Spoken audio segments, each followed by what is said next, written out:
Listo. Buenas noches, bienvenidos a esta segunda sesión de las jornadas sobre discapacidad y sexualidad. Grupo Educativo Interdisciplinario en Sexualidad Humana y Atención a la Discapacidad es una asociación civil que busca la capacitación, asesoría y atención profesional en sexualidad humana y en materia de discapacidad. Desde hace 16 años promueve y realiza investigación científica y la producción de materiales didácticos que permitan ofrecer una educación integral de la sexualidad a personas con o sin discapacidad. A través de diplomados, maestrías, congresos, cursos y talleres, promueve la capacitación y formación de profesionales en discapacidad y sexualidad para la atención de personas con discapacidad y sus familias.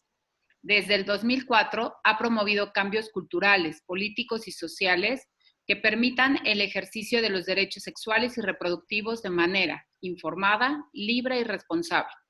Hoy GayShat se ajusta a los retos que la actual contingencia nos impone para continuar con su misión a través de estas sesiones por Zoom. Bienvenidas y bienvenidos a esta segunda sesión de las jornadas 2020. Aprovechamos para invitarles a revisar el programa completo que está disponible en la página oficial www.gayshat.org.mx. Esta noche tengo el agrado de presentar a Irene Torices Rodarte. Ella es técnico profesional universitario en terapia ocupacional, licenciada en Administración del Tiempo Libre, licenciada en Terapia Ocupacional, especialista en Sexología Educativa, especialista en Sensibilización y Manejo de Grupos en la Educación de la Sexualidad, especialista en Sexología Clínica, maestra en Sexología Clínica, maestra en Sexología Educativa, Sensibilización y Manejo de Grupos, maestra en Discapacidad y Sexualidad, doctora en Evaluación Educativa, doctorante en Sexualidad Humana. Es directora del Grupo Educativo Interdisciplinario en Sexualidad Humana y Atención a la Discapacidad AC. Directora de la Maestría en Discapacidad y Sexualidad que se imparte con convenio con el IMESEX, con reconocimiento de validez oficial de la SEP. Directora académica del Diplomado Discapacidad y Sexualidad que se imparte en convenio con la Universidad Autónoma de México y con la Universidad Autónoma de Yucatán. Primera presidenta del Colegio Mexicano de Posgraduados en Sexología AC durante el periodo julio de 2016, octubre de 2018. Bienvenida, Irene. Muchas gracias, Maribel. Pues para iniciar la charla del día de hoy, hay algunas cifras que me gustaría compartirles, principalmente referidas al año 2019. La Organización de las Naciones Unidas, en noviembre del 2019, refirió que en México 2 millones de mujeres fueron sometidas a algún delito sexual. De cada 10 personas sometidas a algún delito sexual, 9 fueron mujeres y 1 hombre. En 2018, 40,303 mujeres fueron violadas. 32.8% de adolescentes entre 15 y 17 años denunciaron haber sido agredidos sexualmente en su comunidad. De acuerdo al reporte 2019 de UNICEF denominado Panorama Estadístico de Violencia contra Niñas, Niños y Adolescentes en México, que contiene información proporcionada por el Sistema Nacional de Protección a Niñas, Niños y Adolescentes, refirió que el Instituto Nacional de Salud Pública, en la Encuesta Nacional de Salud y Nutrición, identificó que entre los 10 y 19 años, 10.3% de mujeres y 0% de hombres reconocieron haber sido víctimas de abuso sexual. El Censo Nacional de Procuración de Justicia Estatal del INEGI, en 2017, refirió que entre los 0 y 19 años, de 18,889 denuncias, 81% correspondieron a mujeres y 19% a hombres. Ninguna de estas cifras corresponde a personas con discapacidad.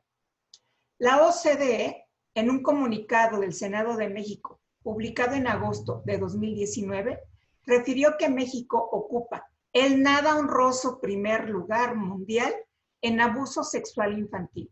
al contar con 5.4 millones de casos denunciados ante las autoridades mexicanas anualmente.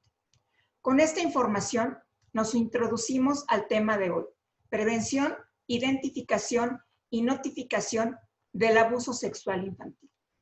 Y empezaré por preguntar, ¿qué debemos entender por abuso sexual infantil?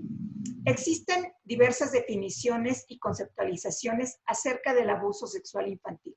A mí particularmente me ha resultado útil la propuesta del Centro Nacional contra el Abuso y Negligencia Infantil, que dice respecto al abuso sexual, cito, son aquellos contactos e interacciones entre un niño y un adulto cuando el adulto usa al niño para estimularse sexualmente él mismo, al niño o a otra persona.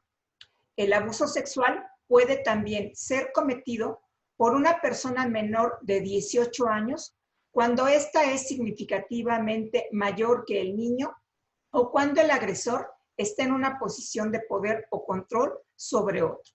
Fin de la cita. Esta definición nos lleva entonces a identificar qué conductas son sexualmente abusivas. Hablaríamos entonces de cualquier forma de contacto físico con o sin excitación sexual de quien lo lleva a cabo, acercamientos con o sin contacto físico, realizados con o sin violencia o intimidación, o sin consentimiento de la persona menor de edad que esté involucrada. El uso y exposición de o a material sexualmente explícito, así como el comercio y el tráfico sexual, la penetración vaginal, anal, oral, digital, caricias o proposiciones verbales explícitas por parte de una persona adulta o con la que exista una diferencia de edad significativa hacia un niño, niña o adolescente. Hablamos entonces de abuso sexual infantil cuando hay una relación de poder, porque existen diferencias en cuanto al desarrollo físico, intelectual, emocional, de fuerza y diferenciando este evento de la actividad sexual. Toda vez que la actividad sexual requiere un enfoque positivo y respetuoso de la sexualidad, así como la posibilidad de tener experiencias sexuales placenteras y seguras, libres de toda coacción, discriminación y violencia.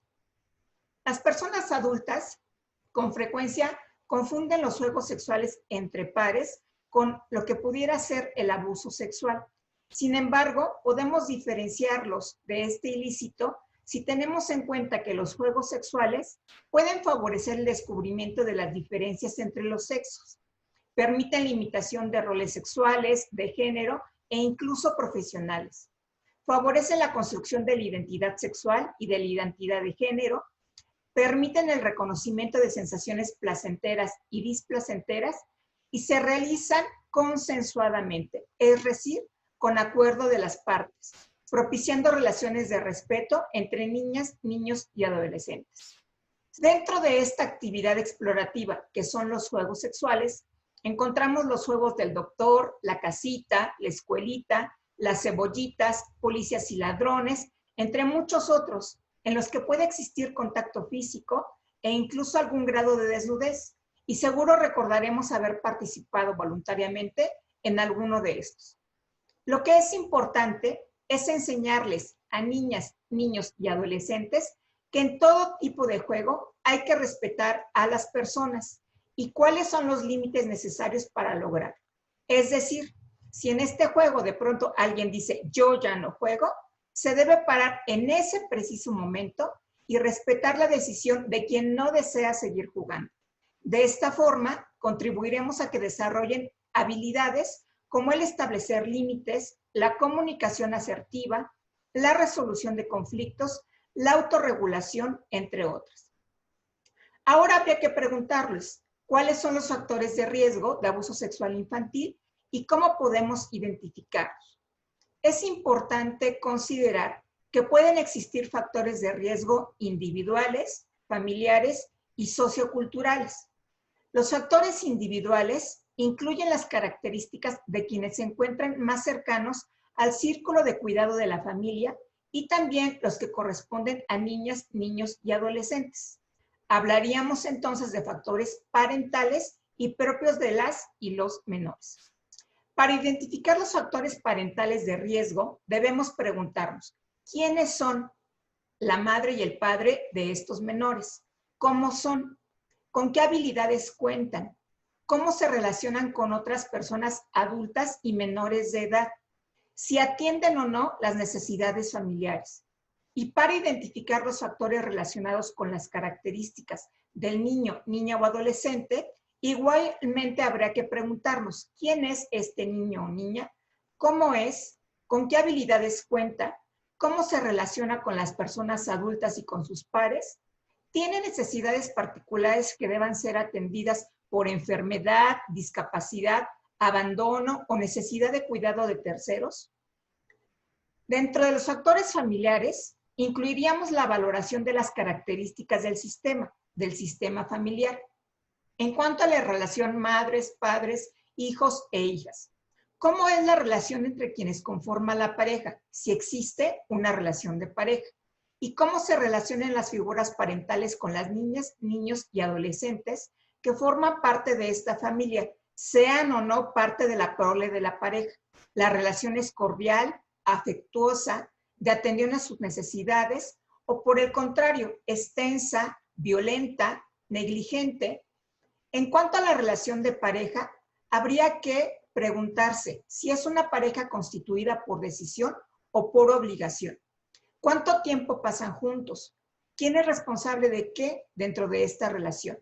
¿Es una relación funcional o disfuncional? En cuanto a la configuración familiar, se trata de identificar si es una familia nuclear, extensa, monoparental, reconstituida, y si existen factores que puedan poner en riesgo a sus integrantes.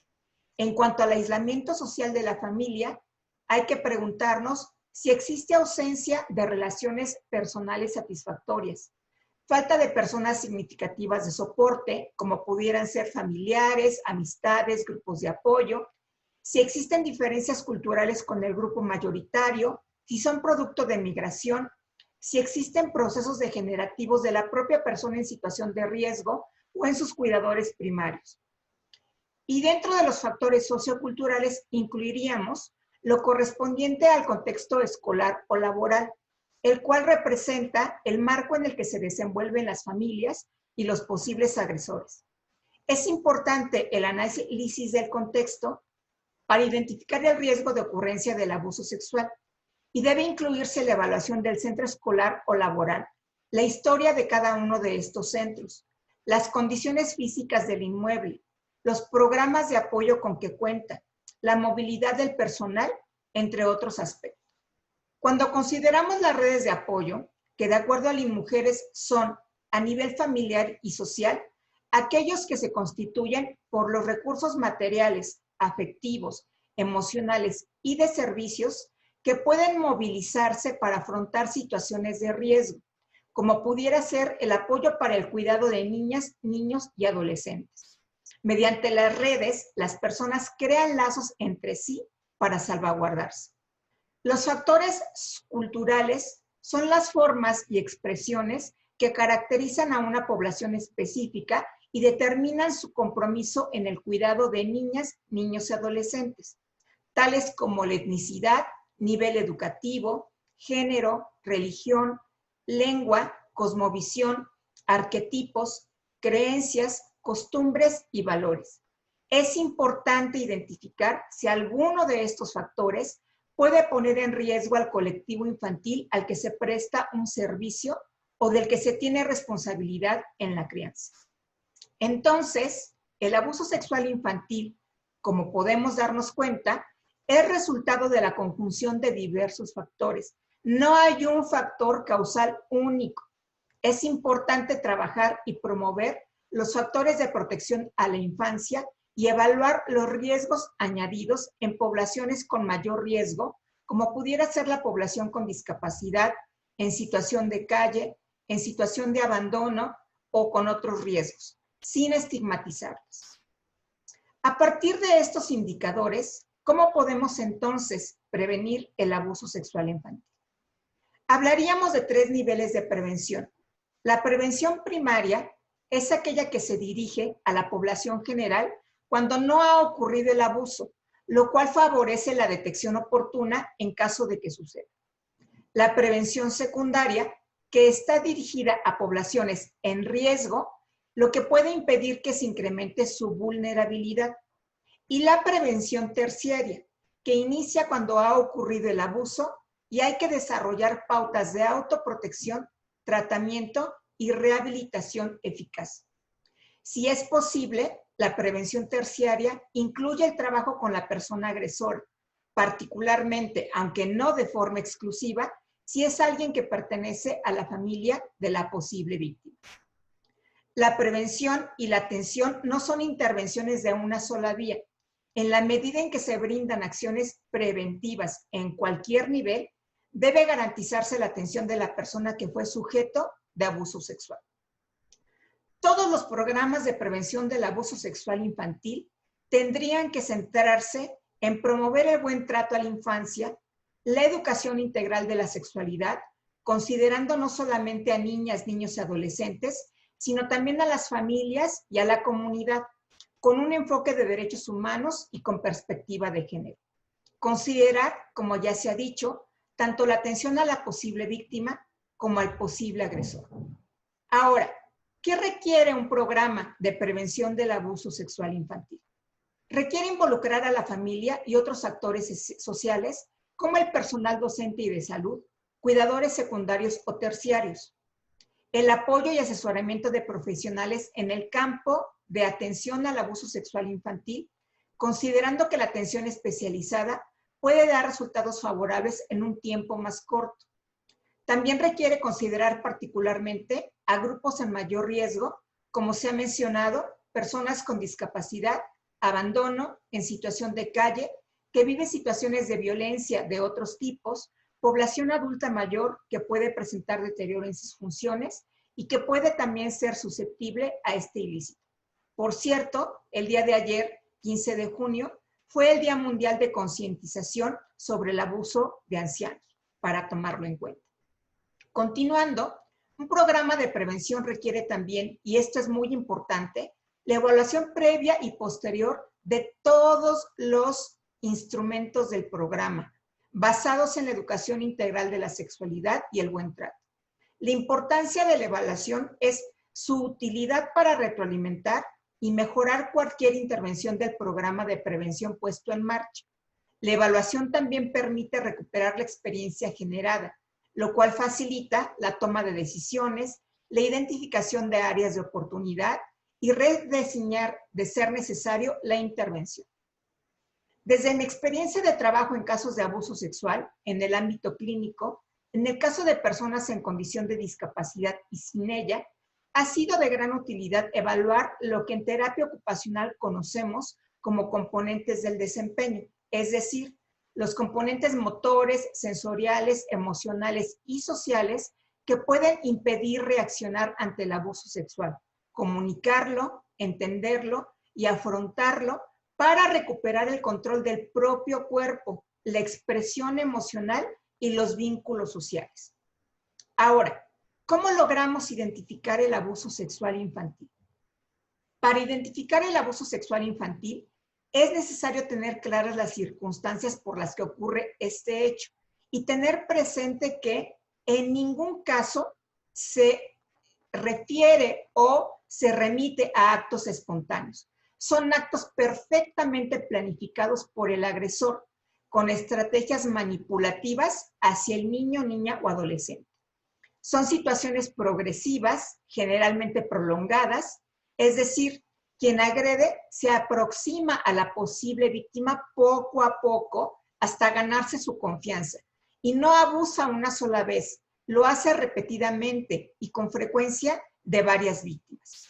El ofensor culpa y responsabiliza a la víctima, presumiendo actos de seducción por parte del menor involucrado, asumiéndose incapaz de cometer cualquier ilícito y sustentando este dicho con el testimonio de quienes le conocen y le creen imposible de poder cometer este hecho.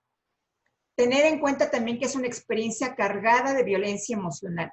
Entre más cercana sea la víctima a la persona agresora, la percepción de violencia puede ser mayor por la confusión que genera en el menor el reconocer el abuso cometido por alguien a quien ama y respeta. Dentro de los indicadores a considerar y que nos permiten identificar el abuso, tenemos indicadores físicos, emocionales, conductuales, ambientales y, por supuesto, sexuales. Cualquiera de estos puede presentarse de manera inmediata, es decir, cuando el abuso sexual prácticamente acaba de ocurrir, o de forma mediata, cuando ha pasado algún tiempo antes de que la persona comunique el evento a una persona adulta o a una persona de la misma edad. Dentro de los indicadores inmediatos podemos identificar las ropas manchadas o ensangrentadas, incluso de líquido seminal, heces fecales u orina, la presencia de comezón, dolor, irritación, sangrado de órganos sexuales e incomodidad al caminar, como consecuencia del frotamiento, penetración o introducción de objetos en el ano o vagina. La presencia de infecciones de transmisión sexual en ojos, boca, ano, vagina, pene, y que no tienen relación con una mala higiene al orinar o defecar, o por el uso de pañales o toallas sanitarias. Hay infecciones sexuales que solo se transmiten por contacto sexual y ningún menor de edad tendría que presentarlas. El embarazo es particularmente frecuente en púberes y adolescentes que, teniendo o no una relación de noviazgo, reconocen el embarazo como consecuencia de una relación no consensuada, es decir, de un abuso sexual. Dentro de los indicadores mediatos podemos identificar cambios en la conducta o en el estado de ánimo que pueden conducirles al aislamiento por miedo a estar cerca de algunas personas en lugares o situaciones que les recuerden el episodio de abuso. Baja en el rendimiento escolar, de ser incluso sobresalientes en su desempeño académico, pueden tener un decremento en el mismo que se refleja en sus calificaciones, trabajo en equipo, falta de solicitud de apoyo al personal docente.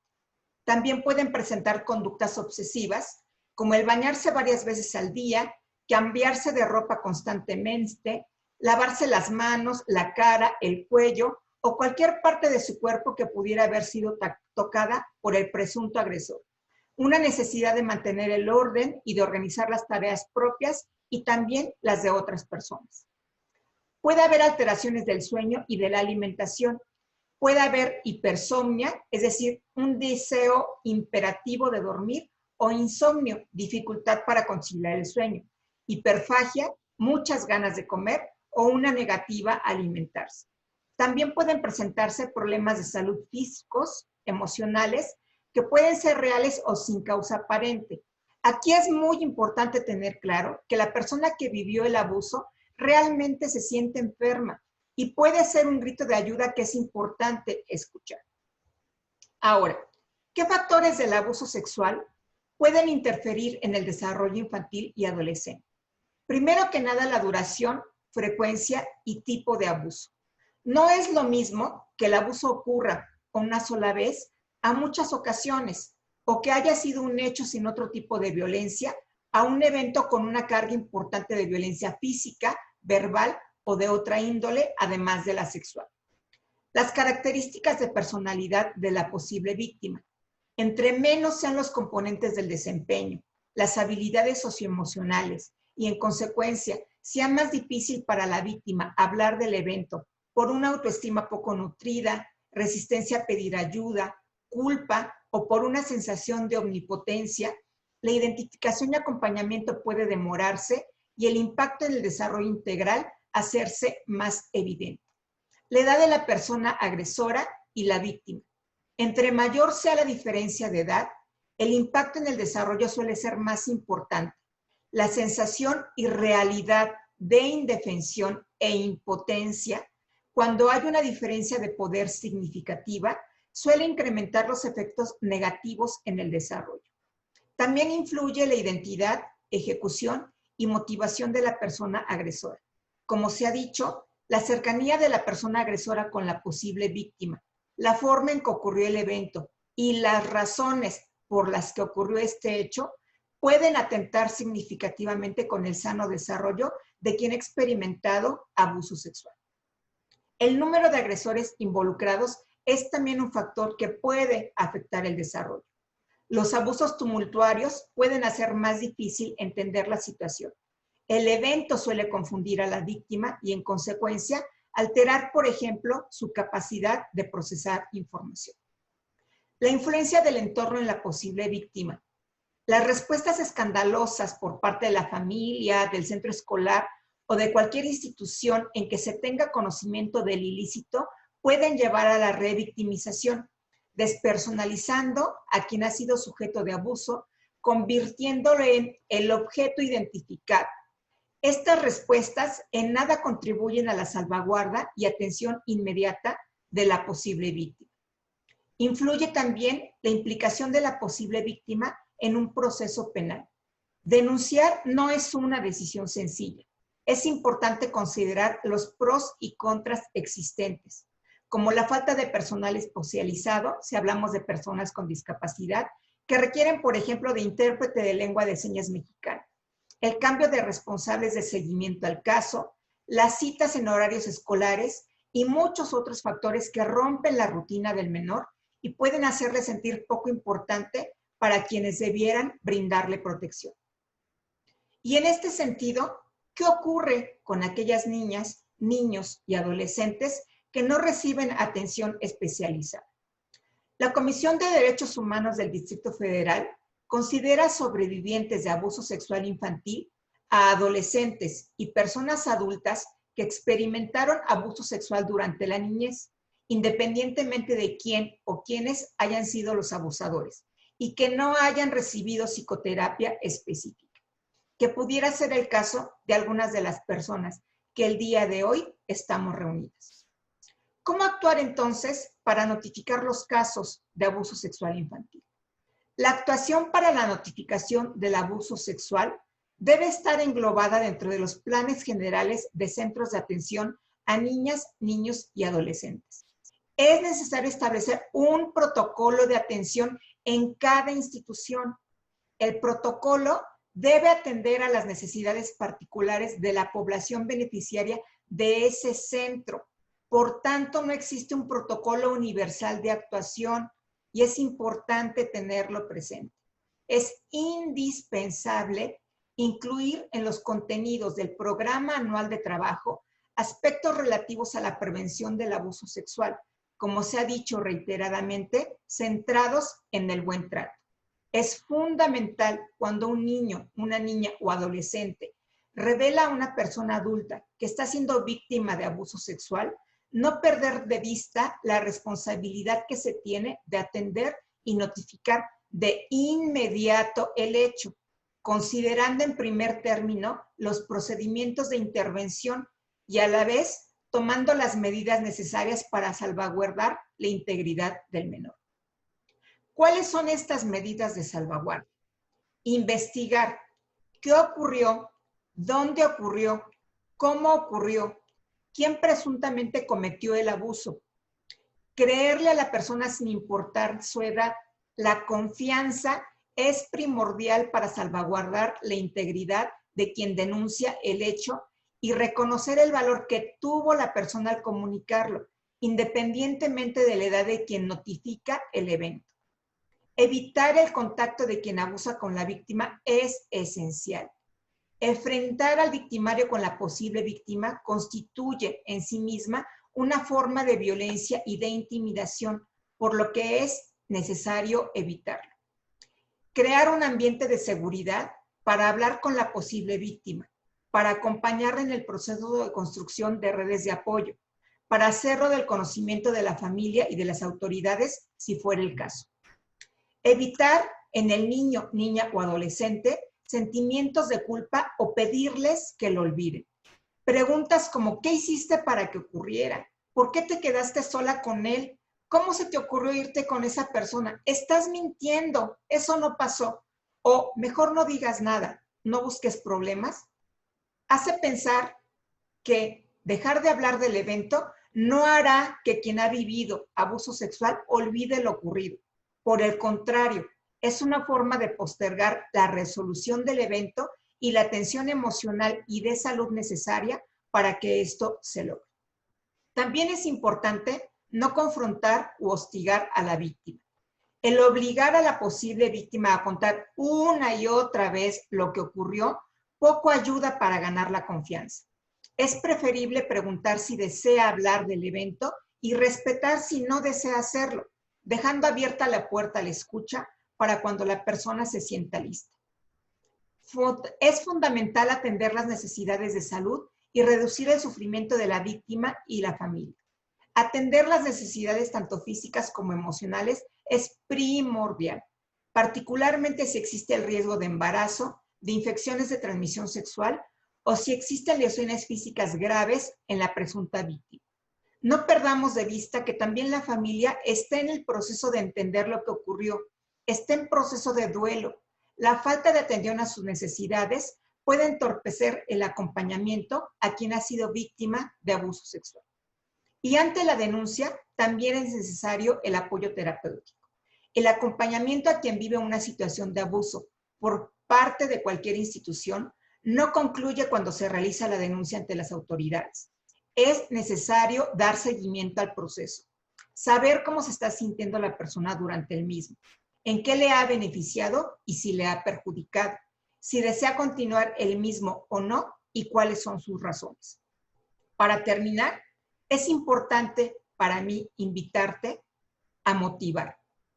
La sensibilización es fundamental en la intervención en casos de abuso sexual, ya que esto ayuda a modificar falsas creencias. Invitarte a intervenir. Además de la obligación moral deontológica, existe en todas y todos nosotros la obligación legal de notificar, intervenir en casos de riesgo o sospecha de abuso y también de abuso sexual confirmado. Dar seguimiento. La intervención requiere actuar según los distintos factores de riesgo existentes y a lo largo del tiempo. Es importante coordinarnos con otros profesionales de nuestros centros de trabajo y también con otras instituciones que atienden a la niñez y a la familia, para actuar de forma conjunta y coordinada.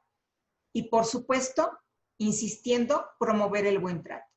La atención del abuso sexual debe contemplarse desde lo que es o debería ser el buen trato y basarse en principios de actuación desde el acompañamiento que debe proporcionarse a través de los servicios de protección a la niñez como responsabilidad del Estado mexicano y actuar sobre los factores de riesgo que facilitaron la producción del mismo. Muchas gracias. Muchas gracias, Irene. Vamos a pasar a la sección de preguntas y empezamos por esta que dice, si podrías ofrecer nuevamente la cita de la definición que diste sobre abuso sexual.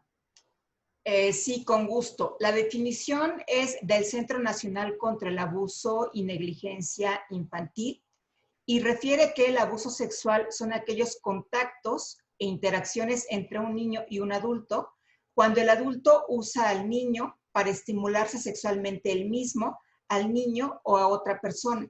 El abuso sexual puede también ser cometido por una persona menor de 18 años cuando ésta es significativamente mayor que el niño o cuando el agresor está en una posición de poder o control sobre otro. Gracias. Otra de las preguntas es, si una niña de 5 años se frota la zona genital con algún peluche o con la mano, ¿se podría sospechar de abuso sexual?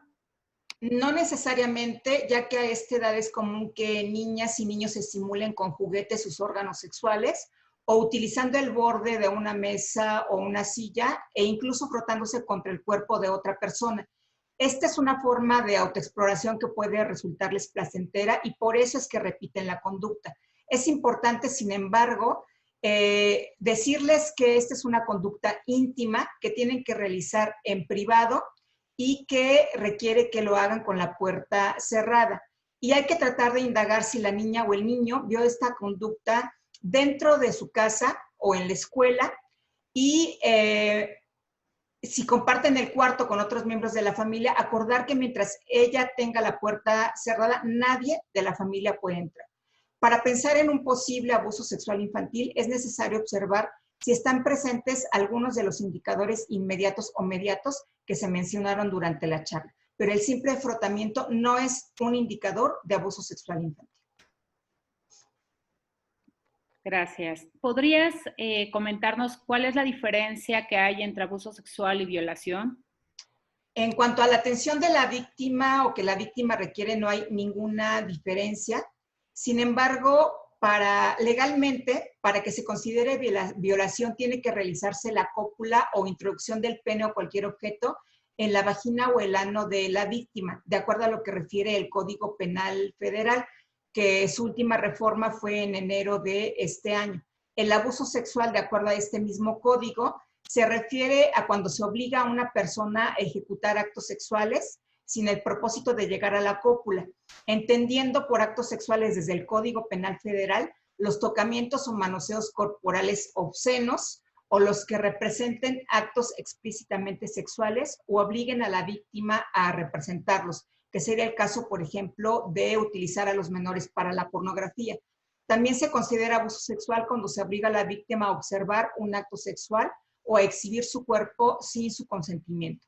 En ambos casos es importante también tener en cuenta que se incrementa la pena o la sanción dependiendo de la edad de la persona y su capacidad de comprender el hecho y el significado del mismo. Ok, y otra de las preguntas es, ¿cuáles serían los signos para identificar un posible abuso sexual en los niños o adolescentes con discapacidad intelectual?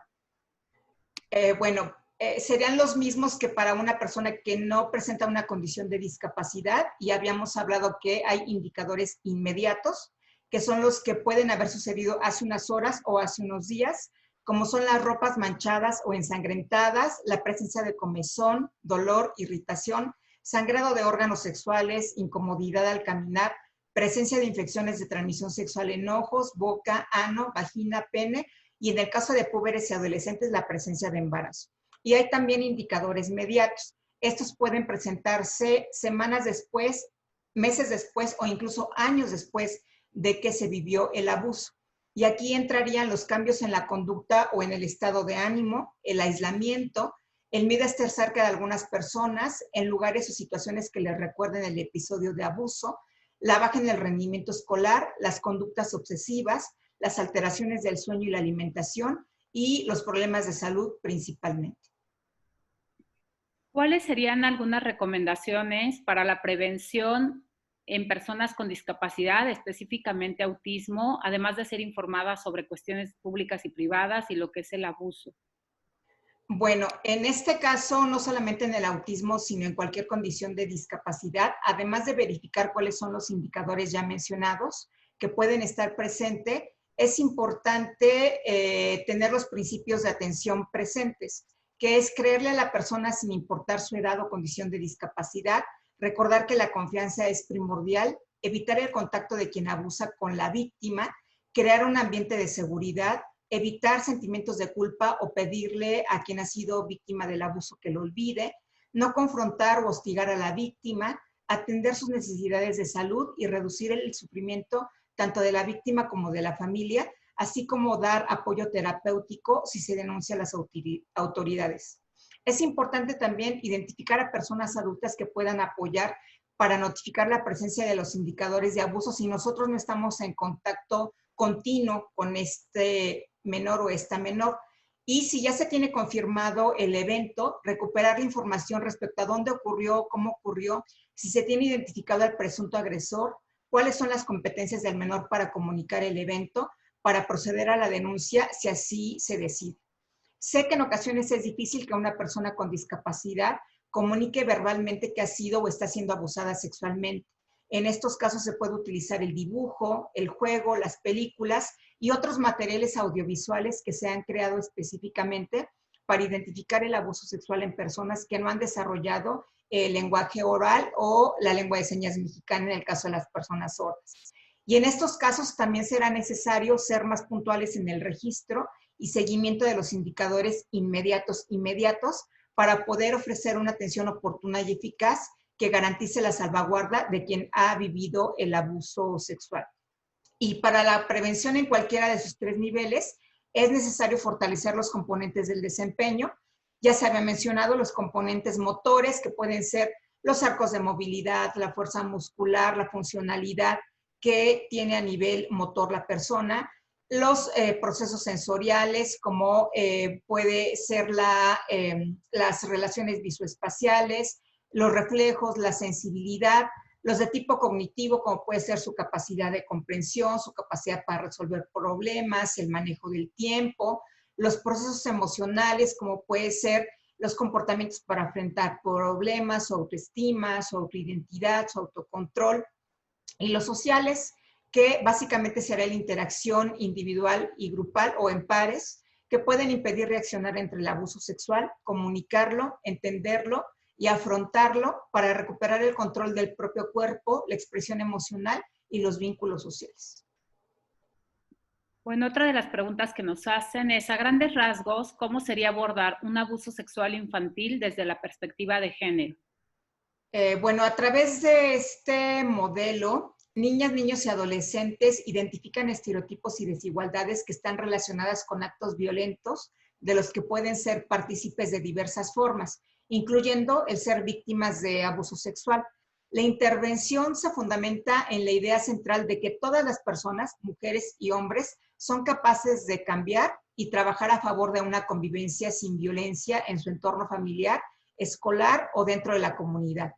En la medida en que la población en mayor riesgo de abuso sexual transforma sus creencias y acentúa su capacidad para asumir una postura corporal, comunicativa y de conducta frente a sí misma y frente a otras personas, donde deja claro que no se asume como responsable de la violencia de la que fue objeto o puede ser objeto, le es posible construir relaciones de respeto y establecer límites claros, una comunicación asertiva, ser una persona solidaria, comprometida con su desarrollo personal, entre otras competencias que puede desarrollar.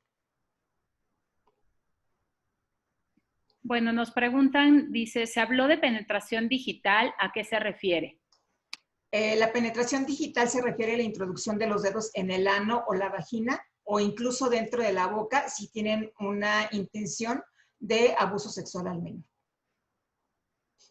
Otra de las preguntas que nos hacen es si ha pasado más de medio año que ocurrió el abuso sexual a una mujer con discapacidad intelectual, ¿aún se puede denunciar o esto depende del Código Penal de cada estado? Bueno, el pasado 26 de febrero, durante la 15ª reunión ordinaria de la Comisión de Justicia de la Cámara de Diputados, se aprobaron 9 dictámenes para reformar el Código Penal Federal, con la finalidad de que los delitos sexuales contra menores de edad prescriban hasta que la víctima cumpla 30 años. Previo a esta reforma, los delitos sexuales prescribían cuando la persona cumplía la mayoría de edad. Es importante también decir que no todos los delitos sexuales se persiguen de oficio. Los delitos contra los derechos reproductivos son los únicos que se persiguen de oficio, como es el caso de la esterilización forzada o impuesta.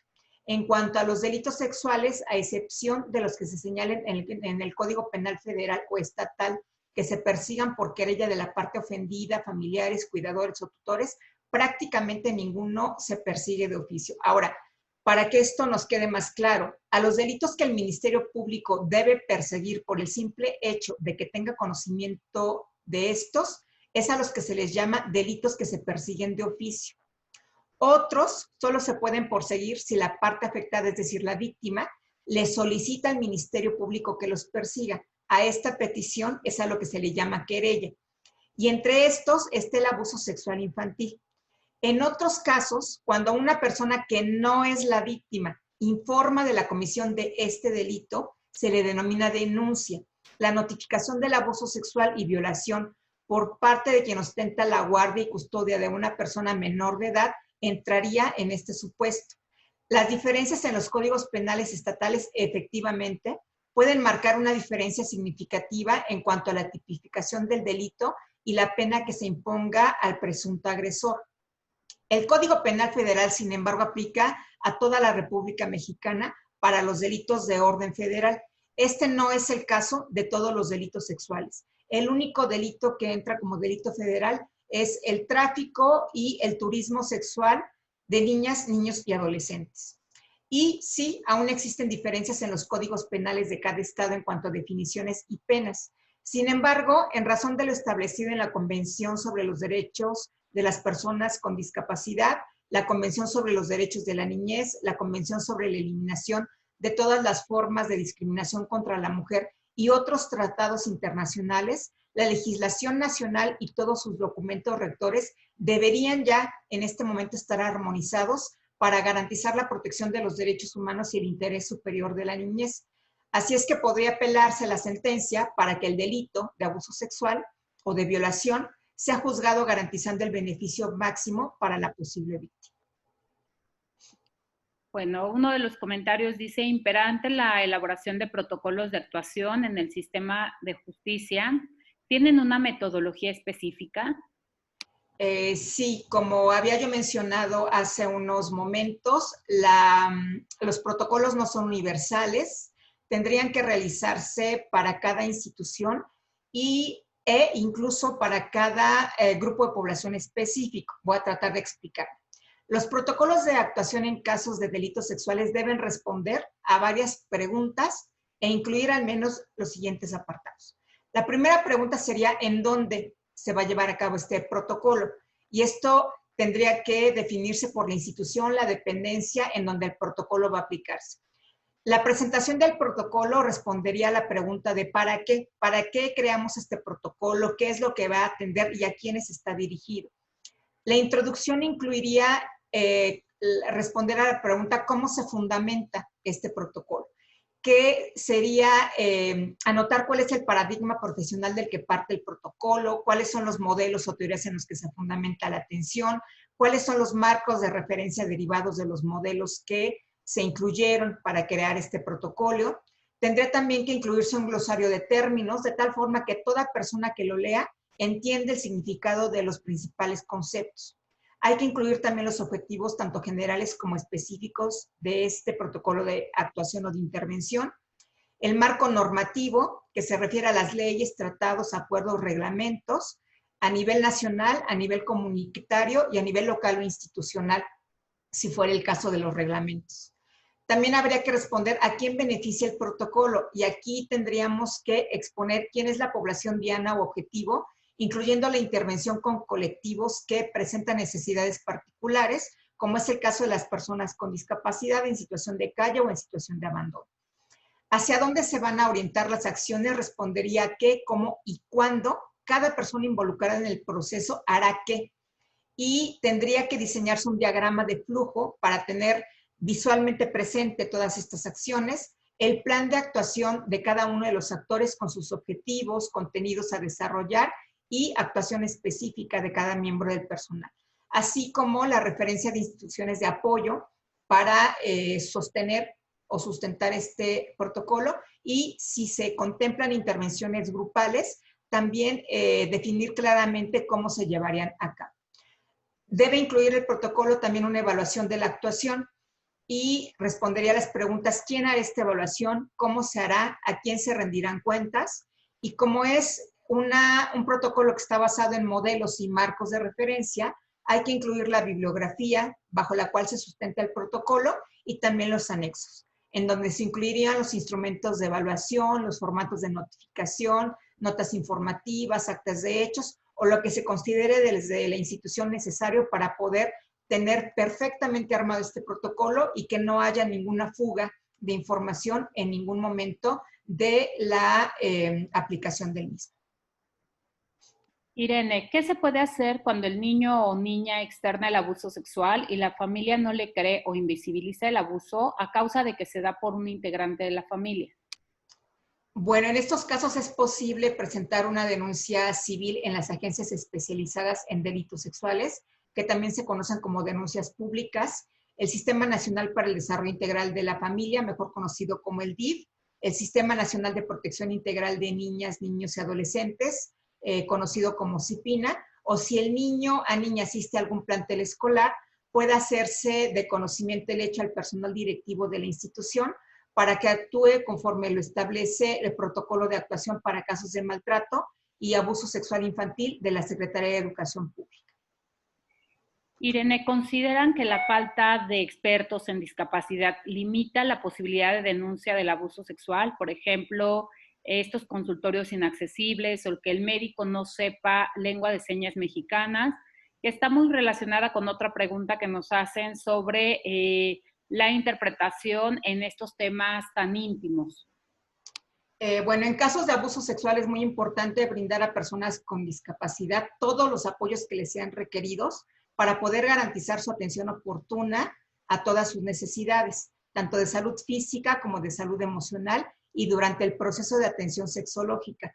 En todos los casos, uno de los apoyos puede ser la presencia de un intérprete de lengua de señas mexicana. Y en estos casos, lo que se firma es un acuerdo de confidencialidad y por parte de las familias o de la persona con discapacidad se solicita la firma del consentimiento informado para poder garantizar que la atención se dé en un marco de respeto a los derechos y las necesidades de la posible víctima.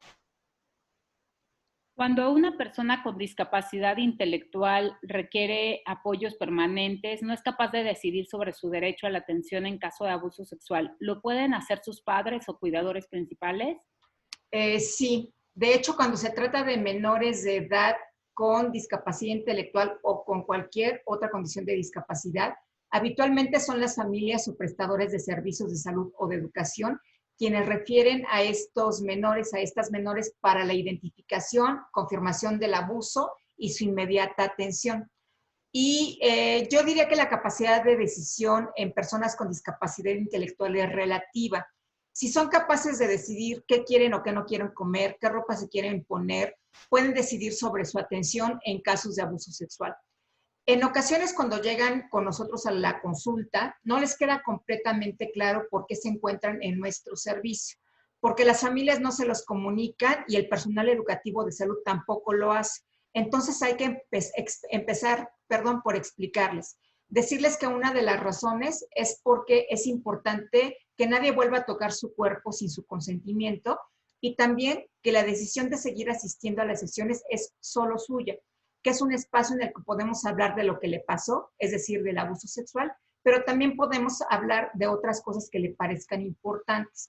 Cuando nosotros hemos explicado claramente las razones por las cuales se encuentran en nuestra consulta, generalmente aceptan seguir existiendo, pues no existe la presión de repetir de nuevo lo que vivió, lo que también dejemos claro al hacer el encuadre.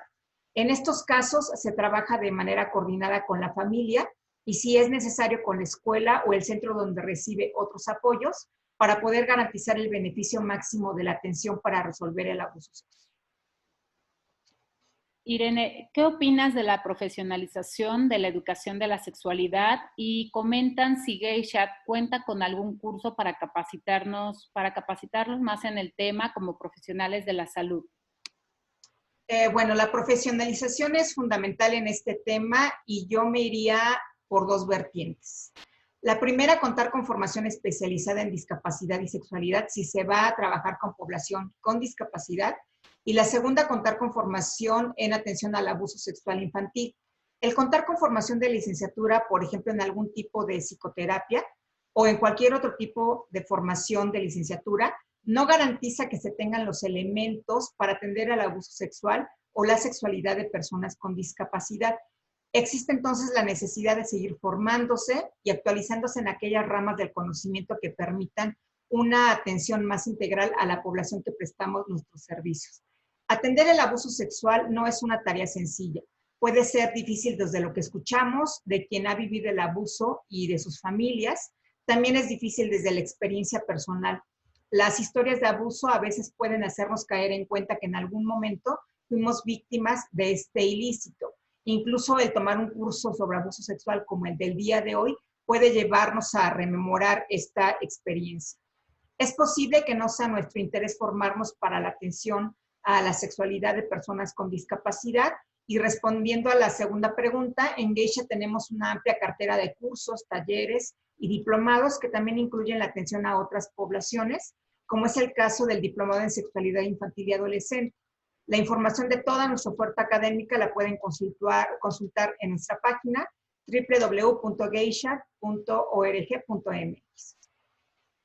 Bueno, por último, nos preguntan si hay o ha habido alguna vinculación entre GayChat y CIPINA, que es el Sistema Nacional de Protección de Niñas, Niños y Adolescentes. Bueno, cuando se creó el sistema tuvimos un acercamiento con su titular. Sin embargo, en ese momento todavía no existía claridad de cuáles serían las funciones específicas que tendría y se nos remitió al DIF, en específico a la Dirección de Rehabilitación, que todo lo quiere gratis. Por lo que decidimos acercarnos al CONADIS en el 2015, con quienes se elaboró todo un proyecto de trabajo que inició con el Simposio sobre Derechos Sexuales y Reproductivos de las Personas con Discapacidad, pero al cambio de su titular y al no haber un convenio firmado que permitiera dar continuidad a las acciones, aun cuando ya se había destinado una partida presupuestal para formar en el Diplomado en Discapacidad y Sexualidad a personas de toda la República Mexicana en las instalaciones del CONADIS, no pudo continuarse. Bueno, pues muchísimas gracias, Irene. Te agradecemos por esta ponencia y por todas las respuestas a todas las inquietudes que tiene la gente que se ha conectado con nosotros. Queremos agradecer a Daniel Maya Ortega por ser nuestro intérprete en lengua de señas. Y bueno, Geishat agradece las aportaciones que se puedan realizar, que nos permiten con ello continuar con nuestra misión. Nuestra siguiente sesión será sobre conductas públicas y privadas en sexualidad. Los esperamos el siguiente martes. Buenas noches y que descansen. Hasta luego, buenas noches.